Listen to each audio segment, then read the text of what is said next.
Hello, Louisville. Guess who's coming to dinner?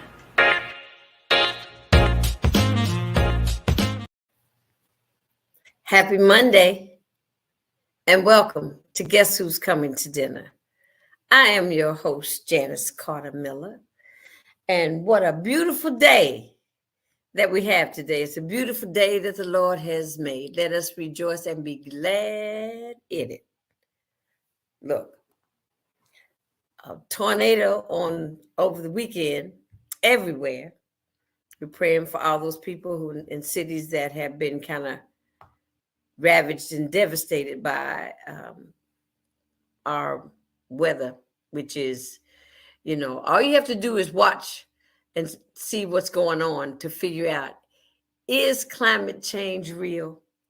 I mean, I don't know how many people need somebody else to tell you something that you've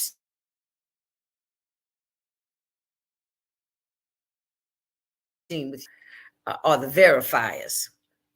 And the verifiers sometimes don't know the truth between a wall and a hole in the head. They just don't, so you can't listen to everybody. Just deal with it with your own eyes, what you see for yourself, that climate change is real. And all those people in those cities in southern states and Arkansas that had those tornadoes come through, we hope that they're faring well. And down in Mississippi, down in Benny Thompson's territory, we're praying for them as well. Hope everybody comes through. I tried to get Colonel Pam Stevenson to send me this. It was a rant, y'all.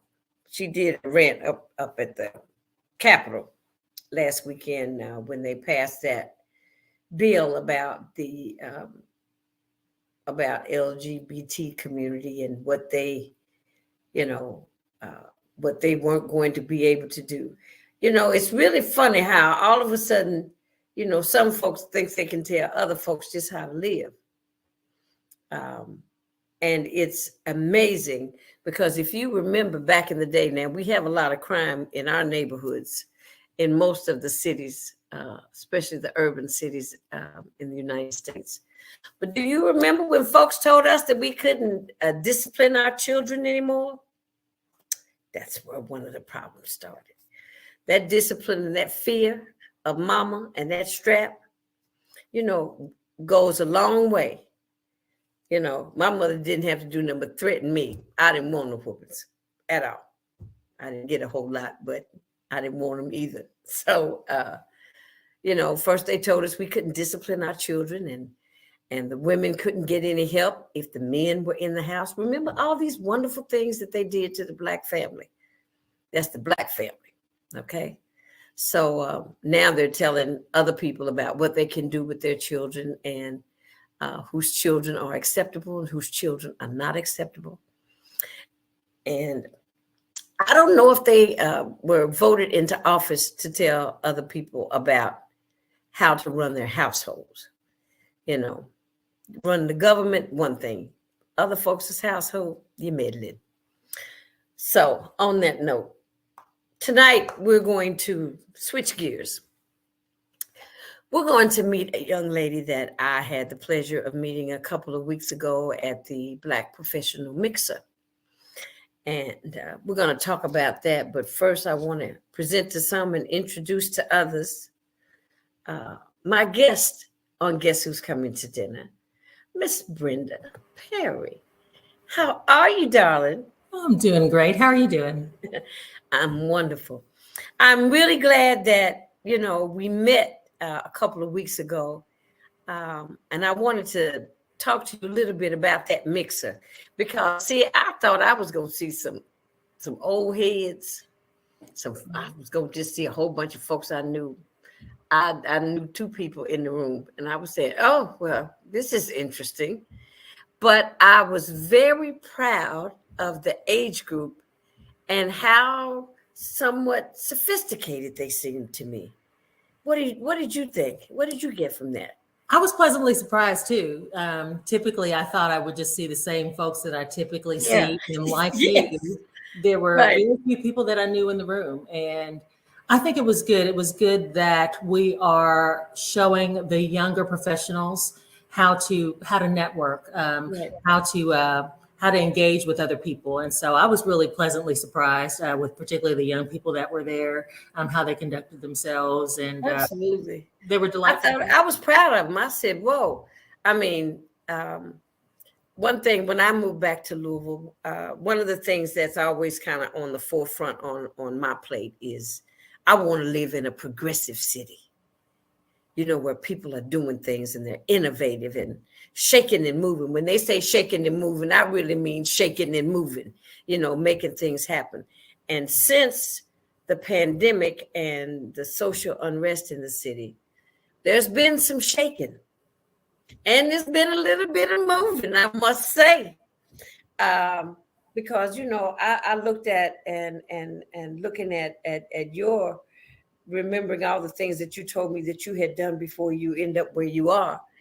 I'm thinking now we've got at least 12 to 15 brand new Black CEOs and presidents of major organizations in the city of Louisville. Did you know that? I didn't know. Mm-mm. Yes. I mean, it's like from Louisville Tourism to Fund for the Arts, for Metro United Way, to Goodwill, to Humana. And then you say, wow, because that's our think tank. Right. Yeah. I would say. And yourself, Mm-hmm. that's the think tank, because we need those voices to give us the one voice that we need to deal with all these issues in the city. Right. One person's viewpoint and one person does not represent the Black community. Right. I'm saying. Right. And since that has happened, it felt like I was living in a progressive city, honey. I said, oh, excuse me. But tell me, your journey is one. Tell us a little bit about Brenda Perry, who is a native Louisvillian, because that we have to start there. Right.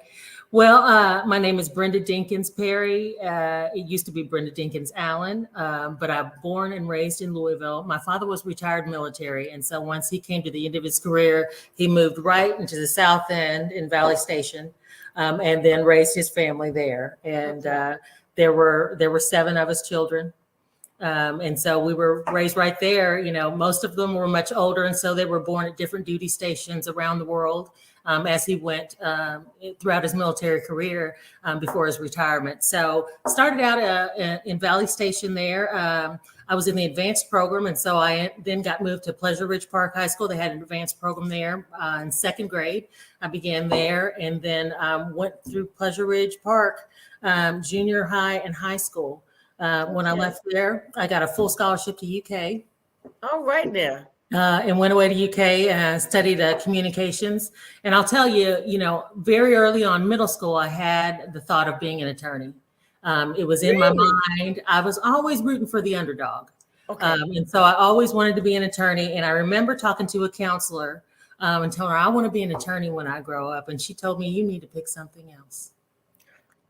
And don't you get tired of hearing that? That's a story. Yeah. Do you know how many people have told us we needed to do something else? Yes. And, really at that time, I graduated in 84. There was no Claire Huxtable on TV. There were no, I didn't see anyone who looked like me. Right. Able to do that. And so I listened, unfortunately, for some period of time. And so I went to school, we got a journalism degree. And then after graduating, I married a military man. I moved to Germany and I worked for the federal government over there for the Department of Army in Germany, and then ended up in Fort Riley, Kansas. And there, my husband at the time got out of the military and I put him through school. And my father took ill and with lung cancer, and he ultimately died. And during that period, I did a lot of soul searching, and I thought, I don't want to be 63 years old, which was the age he died at, and say, I could have been a lawyer. Right. I could have been a lawyer. And so actually still grieving, I signed up for the LSAT. I took the LSAT, which is the test to get into law school, 6 weeks later. And I ultimately got a full ride to University of Kentucky to study. Wow. That was a journey in itself right there, huh? That was. I had a 4-year-old. I had a 4-year-old baby at the time, and a husband. And so we came back to Kentucky so that I could go to UK. By that time, my husband at that time had gotten his certifications in IT. And so we were able to transition to Lexington and then go through law school there. I had great professors there. I had women who took me under their wing, as women professors, as a young mother trying to make it, in this male dominated profession. And so they really, helped me along, paved the way. I ended up having my second son over spring break of my last year at UK. And then I graduated 6 weeks later with a baby in tow. And so, I had a job waiting on me and began to practice law in Lexington. After a year, I was recruited by the Attorney General, Ben Chandler, and I became an assistant attorney general for several years and worked for state government. Ultimately, what was that like? That was fascinating. It's fascinating to see how government works. And I got a wealth of experience there. I had a young white male mentor, and he just loved to teach and to impart his knowledge to a young attorney like me. And he took me under his wing and really taught me all the intricacies of practicing law. In the Attorney General's office at that time, we served as the law firm for the state. And so anyone who got sued in state government, we would represent them. So I represented judges. I represented the University of Louisville. I represented members of the legislature anytime actions were filed. So we had a great breadth of knowledge. And so just in a few years, I just learned so much about the practice of law and arguing motions and, making your way, writing briefs for the Court of Appeals and all the way up to the Supreme Court. Wow. So it was a fascinating, wonderful experience. And I learned a great deal there. I was going to ask you, I've never really, I only thought about this question when you said that your professors at UK took you under their wing. Because, it used to be a time in Kentucky that Black folks didn't go to UK, number one. Right. And so being a Black woman at UK, and you said, so you were nurtured. Yes, I was nurtured. Yes. By Black female professors and white female professors. Okay. I'll give you an example. When I had my second son there, I was in finals and everything. And one of the professors, she said, you know what, when you take that final, you bring that baby by my office and we'll look over that baby while you take your final, And so that was really a community of saying, we're going to make sure she gets through this. And, the baby was born and I took him back and everything and said, this was that baby. And so now he's a UK graduate himself with a master's degree in IT. And so they really put some things in place that pulled me along, when you're struggling, as a wife, as a mother, as a student, a non-traditional student. I was a little bit older than most, I'm running a household, I was very blessed. I was very blessed at UK with the administration that we had there and just the community, of African-American students. We were a community and we took care of one another. Wow. That's wonderful. I remember we lost one of my childhood friends the other day, and the biggest Black football player that went to UK, who was Wilbur Hackett, from back in the day. And he was there. And my friend, whose brother that it was, he was telling me, I asked him, I said, did you go to college in Kentucky? He said, no. He said he went to Purdue. But he said, but I wanted to go to UK with Hackett, So I'm just thinking, because I went to Kentucky State. So it was like UK, all out there by itself, Kentucky State, where most of the Blacks in the city of Louisville went. And then you've got Louisville, because I never thought about going to Louisville. I always, because my brother went to UK. So, the little sisters follow their brothers. So that's why and the HBCU thing right about now is just blowing up, and Mhm. I'm so very proud about it. They had the tournament on TV on Sunday, and I said, "Oh, look at us now." But Mhm. what I want to say in the light of all that is that our city we've got hope yet to be progressive. We You do. know, if the young ones would allow to take some knowledge from the OGs, Right. because if we can share so much of our lives with them, that could help them immensely. I You agree. know, but from that mixer, I met 3, 4 people that are all on my podcast this month.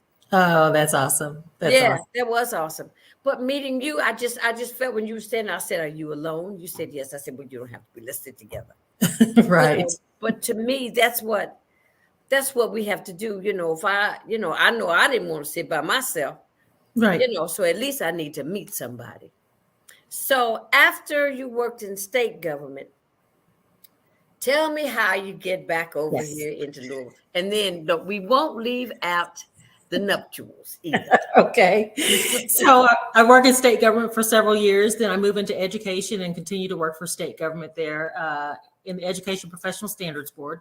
They're the agency that certifies all the teachers and takes their certificates when they engage in misconduct. And so I served as the chief prosecuting attorney for them for a while, worked my way up to be the general counsel and then the deputy executive director. Okay. Then I got recruited by Fayette County Schools and went there because I dabbled in education law, really at the Education Professional Standards Board, and was there for several years. And when I left there, I always had that desire to be a business owner. So I opened the Allen Law Office in Frankfurt. Okay. And I had that for several years, and actually it still continues. But while I was in Frankfurt, I got divorced at about 48 years old. And at that time, I had a teenager in high school, and I had one at Center College. Okay. And so I had not only a law firm, but I had opened a little white tablecloth fine dining restaurant in Frankfurt as well. And so I was running two Wow. businesses at the time of my divorce. And really just needed health insurance. I knew running two businesses, with the restaurant industry being, what it is, it's difficult, from one week to the next, and then a law firm. Right. I really decided that I needed the stability, of full-time work. And so began to look for work and saw the opportunity at the airport. They were looking for inside counsel. So I applied for that job. I was fortunate enough to make it through and become the director of legal services there in 2014. And since then, again, having the benefit of being around people who want to teach you some things. Now, I knew how to practice law when I walked in that door. I've been practicing for 16 years by that point. Okay. But aviation law was something different. Airport law was something different. And so to have people that want to teach you the intricacies of airport administration and running an airport. And so I was very fortunate there. I started, like I said, in 2014. And since then, I've been blessed with great leadership.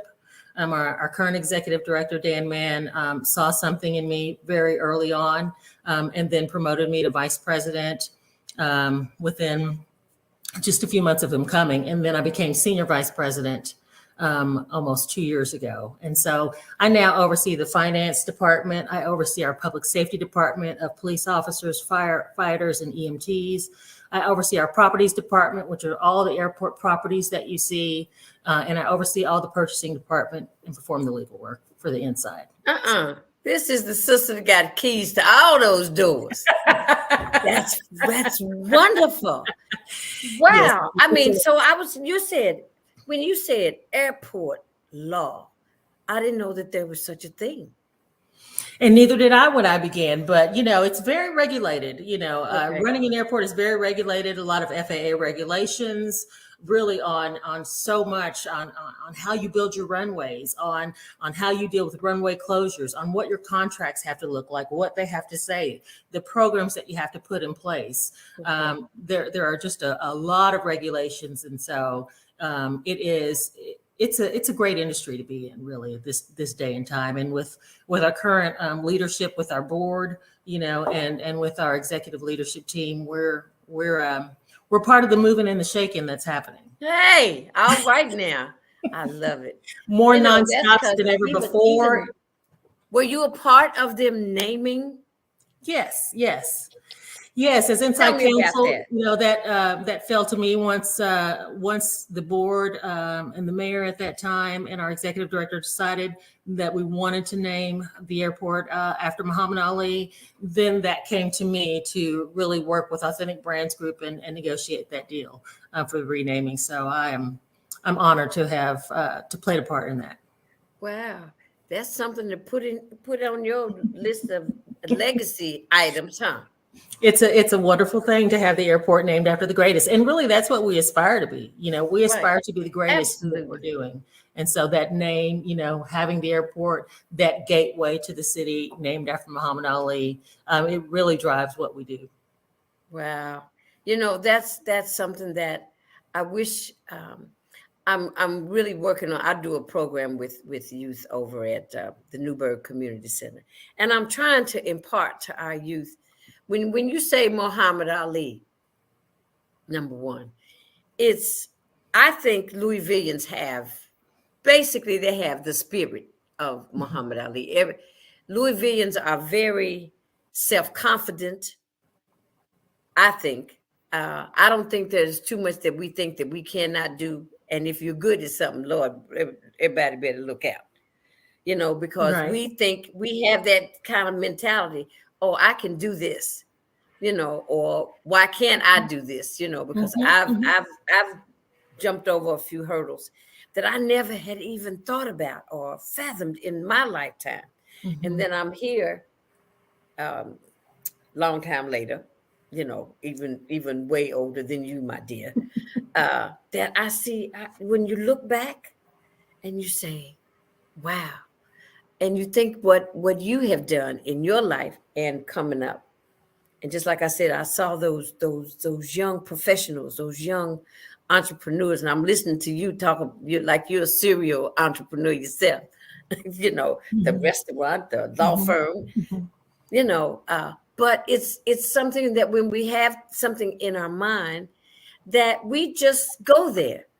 Just like when you decided to go back to school, you just decided and you just did it.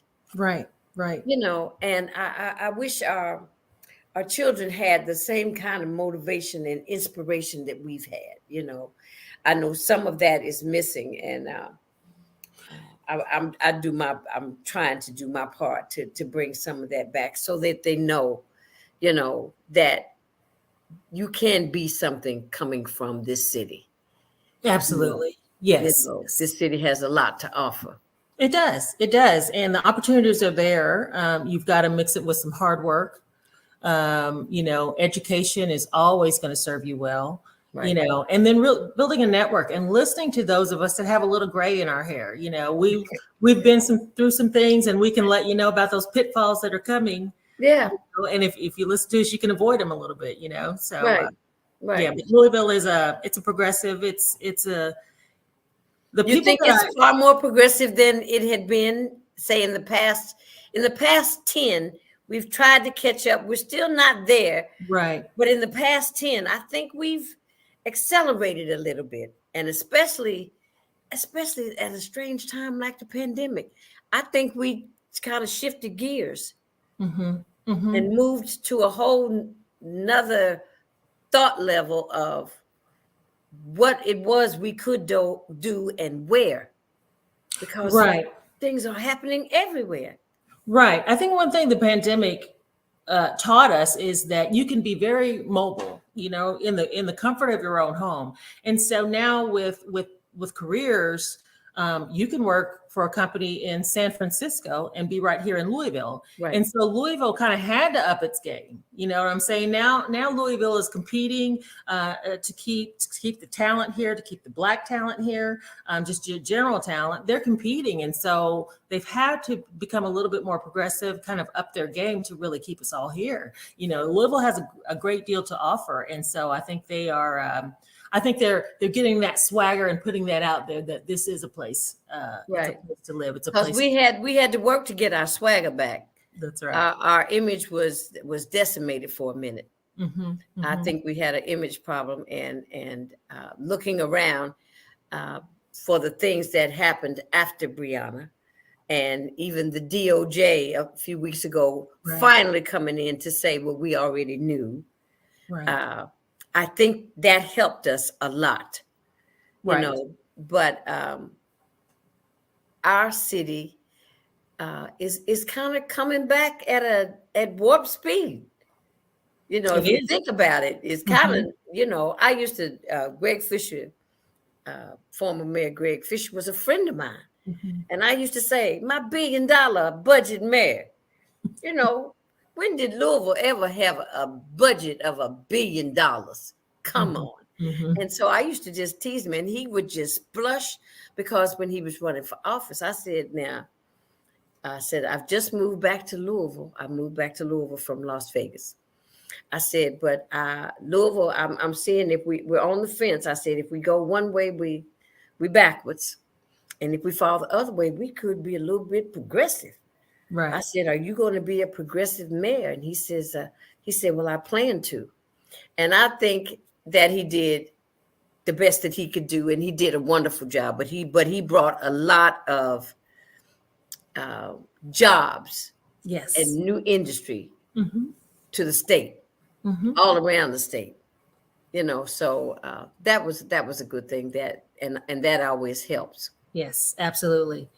Absolutely. When people have jobs and they thrive, you know, then they put money into the educational system, and then the small businesses flourish. So it is an exciting cycle, really, when people are enjoying their time here and able to work and contribute to the community.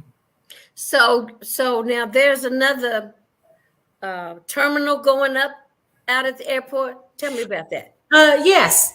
So we're doing a terminal renovation, and we're somewhat landlocked at the airport. You know, we're bound by, you know, I-65 and the Watterson and Crittenden Drive, and all of that. We're pretty much landlocked, but we are in the midst of a terminal renovation. It's probably going to be another 5 years, but we're just truly trying to make it the greatest. I mean, so a lot of the infrastructure that had been neglected for a certain period of time, you know, coming out of COVID, there's more grants, and you know, that gave the legislators time to really look at infrastructure and say, hey, we've not been devoting the funds we need to make sure our infrastructure in the country is up to par, and it needs to be. And so they've been putting some emphasis on that, and at the airport, in our administration with our board, we've been putting some emphasis on that. And so, you know, it's new bathrooms and new wayfinding. You'll see new signs at the airport. Our parking structure has gotten some upgrades. So now that when you go into park, as soon as you pull in, you can see, well, how many spaces are on this row? And they've got green lights and red lights. So you can just look down and say, oh, there's a green light. So there's a parking space right there. So it really, you know, it's those customer amenities that we're working on that allow people to just get in and out of the airport seamlessly. Oh, I like that one about the parking. Because I'm the one that's going up and down looking for a parking space. Yes. Wow. Yes. But you know, it's a wonderful thing to be a part. And I don't know if the airport was really where you thought you would end up when you were looking for this job so you needed some insurance, but look where you ended. I mean, that's the gateway to our city, aside from the bridges, but that's the real fastest way to get here. Right. You know. And, you know, the thing is, when I was a little girl, and we'd always, you know, come to the airport to pick up family that had flown from South Carolina to visit for a while. It was always exciting to come around the curve of the airport, you know, and to see the airport. And so little did I know, you know, that a few decades later, you know, I would be a part of this gateway, you know, this huge entity that, allows UPS Worldport to exist, that helped to bring, the first vaccines here, that, Right. is one of the busiest in North America in terms of cargo, and that allows people to see their loved ones. It's a great feeling to be a part of that in the community. You know what I think about as a little girl? I don't know if your family ever took you, where we used to be able to pull up on a side road and watch the planes take off and land. Do you remember that? Yes. Lord have mercy, I'm talking about my age. But there was a road, and that was so much fun to me to sit there and watch that happen. And I don't know what we were thinking. My mother tells a wonderful story that the first time that she got on a plane, she took a plane from Louisville to Cincinnati. I said, girl, please. She said, Shortland, that was a short flight. And she said she and her two girlfriends got dressed up and they went and got them tickets to go to Cincinnati. I said, Mama, I said, you went to Cincinnati on a plane? She said, yeah. She said, it was just a hop, skip, and a jump. I said, I guess so. That's funny. I remember my mother telling me that story. But I wanted to bring you on because, your resume was quite impressive. Thank you. And a lot of times when you don't know some of the people that do some of the heavy lifting, like I never knew who the deputy that there was a Black woman that was a deputy attorney general, right? In the state of Kentucky. Because now, Kentucky, being as red as we are, you have made me not feel so bad about it. Because the love that they showed you at Big Blue up in Lexington, yes, at UK, and even in Frankfurt, right, and then coming to Louisville, because we're still a very segregated city. Right. Even though we shouldn't be, because at football and basketball games, we love each other. Right. High five and hug and kiss and all of that, and leave the game and separate once again.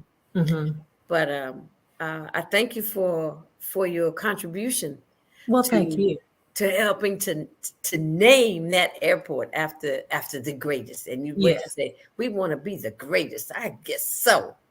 That's wonderful. That all sounds very good to me. So what do you see happening as far as the airport goes in the next, say, 10 years? And how can our community become more involved or in what goes on? Like, I know you all have a board, but is there a place for community input? Yes. Well, we have what we call the Community Noise Forum. And so that is a meeting, I believe it occurs once a month. And our administration will engage with the community in terms of the impact of noise. When you run an airport, there is going to be a certain degree of noise that comes along with those planes coming and going. Right. And so they meet, I believe, every month in the community. They'll post that, when the meeting is, and we'll have a community noise forum. Moving forward, I would say in the next 10 years, nothing but growth. We've been working on a master plan, and the FAA will have you kind of do a comprehensive look at your airport, some, extrapolations on where you've been and where you're going in terms of your capacity, and your passenger activity. And so that has been going on, and the future looks bright for Louisville in terms of the airport. We had a banner year right before COVID. About 4 million passengers in the terminal. Wow. In that year. And so we're anticipating to get back to that and then to surpass that. And we are constantly going after more nonstops. That's really what, what people want. You want to get from point A to point B as quickly as possible so that you can put your toes in the sand, or do whatever you want to do when you get to your destination. Right. And so we're looking at more nonstops and increasing. Louisville has one of the highest. It costs to come to that airport from West Coast to Louisville, and some other places. Louisville is a little bit more expensive. Mm-hmm. Yes. Well, what we're doing is we got more nonstop. So now, for example, we have Breeze, that goes out to the West Coast. Okay, and so okay. we've got some of those ultra low cost carriers that are starting to get to some of those destinations that might have been a little more expensive before. Right. Right. And so, that always helps when we're bringing in those ultra low cost carriers. So you can do a little bit more traveling. Really, with the price of gas now, you can fly probably cheaper than you can drive. Than driving, right? Right. And so I anticipate that we'll continue to see growth in that regard with our passenger activity and more nonstops. Well, Miss Brenda, I want to thank you for being my guest today. You're very welcome. And you have to maybe keep me, if you see something's going on and you're going and I should be there, please just send me an email. So we can stay in touch and sit with each other and get to know each other better. Definitely. If there's ever anything or any news that you want to share about what's going on out at the airport, just you can holler at your girl. And we can do this again, because I'm here to impart information to the community and let them meet people who are doing some heavy lifting and some great work, and they just don't know who's behind the scenes. It's nice to know who's behind the scenes. Came home and told my husband, I said, I met a lovely lady. I said, and she turned out, she was sister was a senior VP out at the airport. I said, oh, excuse me. But then I remembered all the things in the Attorney General's office. And I'm saying, well, how you get from there to over here? So I said, so we need to talk. But I'm glad you were able to find the time to come on. Guess who's coming to dinner? See, it's dinner time right now, Brenda. Bon appetit, darling. Have a blessed evening. Have a jantastic week. All right. Thank you for having me. Stay in touch. To do what you do. All right. Thanks. Thank you. Have a good one. All right. Bye-bye. Bye-bye. That was Miss Brenda Perry, Senior Legal VP at Louisville Muhammad Ali International Airport. You got to say Louisville, then Muhammad Ali. I couldn't type all of that on my introduction because I was using too many characters. So I had to just say Muhammad Ali International Airport. But that was Miss Perry. I hope you enjoyed that conversation. And she's out at the airport. She had some say in facilitating the name change for the airport to be Louisville Muhammad Ali International Airport, in which we are very proud of that. So on that note, y'all, it's dinner time. It's time to go get something to eat. Bon appetit. This will play again on Friday. And next Monday, we're going to next Monday, we're going to have Mr. Theron Mackey. And he's going to come on and tell you about his business, which is a staffing business and development, workforce development that he has going on in the city, that new industry is coming into town and people have to know how to do these jobs. So that's what he's doing with his position. And if you don't know about him, you need to tune in and so you can find out about him. On that note, au revoir. Bon appetit. I'll see you on Monday.